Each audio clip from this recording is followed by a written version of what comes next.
Okay, so something big is brewing in Southeast Asia. We're seeing Indonesia kick off one of its most aggressive military modernization pushes in a long, long time. And right at the center of it all, a potential multi-billion-dollar arms deal with China that could really shake things up across the entire Asia-Pacific. And that, of course, raises the big question. Why is Jakarta, a really key player in the region, suddenly looking to Beijing for some of its most advanced military tech? Well, the answer points to a major strategic pivot that's worth paying attention to. You know, this quote from Indonesia's president Prabowo Subianto, it just cuts right to the heart of their motivation. In a region facing some incredibly complex challenges, especially at sea, this is him basically saying that being prepared for a fight isn't just an option, it's an absolute necessity. So let's get into it. Let's unpack what this potential deal actually involves, because the scale of it is pretty staggering. We're talking about a huge number here. Indonesia's Ministry of Finance has reportedly given the green light for foreign loans totaling $3.1 billion US, and this money is specifically to finance the purchase of 3 major defense systems from China. So now, Jakarta is out there actively looking for lenders to back the whole thing. So, what's on the shopping list? Well, it's not just a random grab bag of equipment. We're looking at a multi-role fighter, a stealthy missile boat, and a super powerful land-based anti-ship missile. You gotta understand, this isn't just about buying weapons, it's about buying a whole new set of capabilities. All right, let's dive into the hardware itself and see what it can do. Because each piece of this puzzle, well, it serves a very specific strategic purpose. First up, the big-ticket item, the Chengdu J-10B fighter jet, also known as the Vigorous Dragon.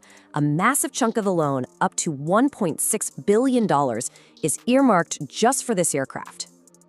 Now, it's really important to point out that the reports are suggesting Indonesia is looking at used J-10B airframes, not the brand new J-10C model. But hey, don't let that fool you. The J-10B is still an incredibly capable fighter.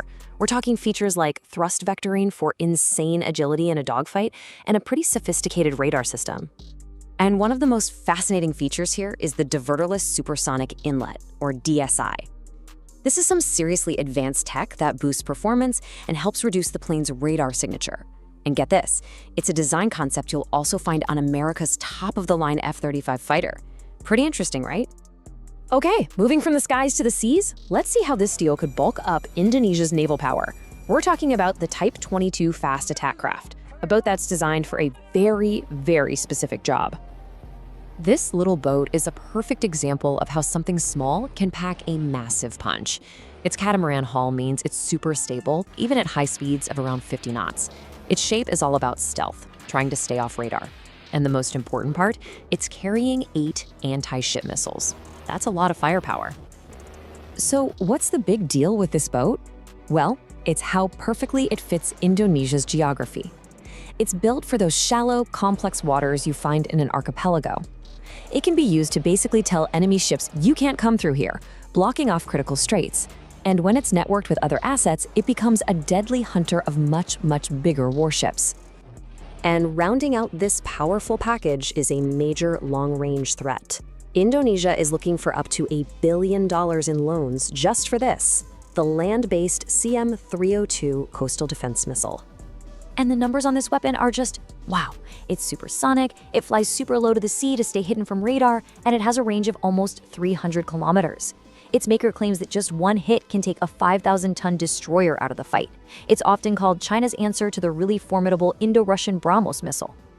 I mean, that's a seriously bold claim from the missile's manufacturer, but it just goes to show you the immense confidence China has in this system. They believe it can create a powerful no-go zone for enemy ships all along a coastline. So, we've looked at the hardware, but what does it all mean on the world stage? Why does this potential deal really, really matter?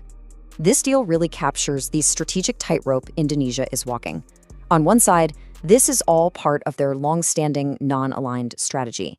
They're spreading their bets, buying French Rafales, co-developing jets with South Korea, so they aren't dependent on any one country.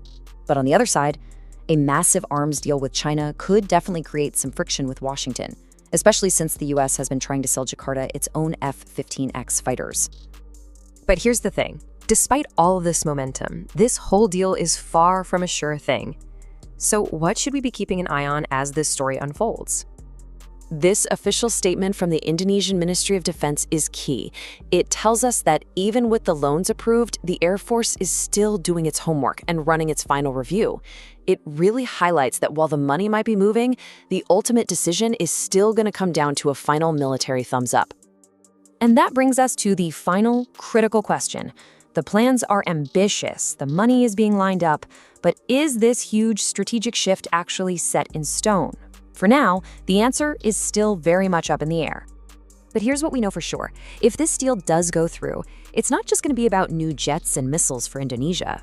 It would be a major move, one that could absolutely reshape the strategic balance and the very complex web of alliances in one of the most critical regions in the world.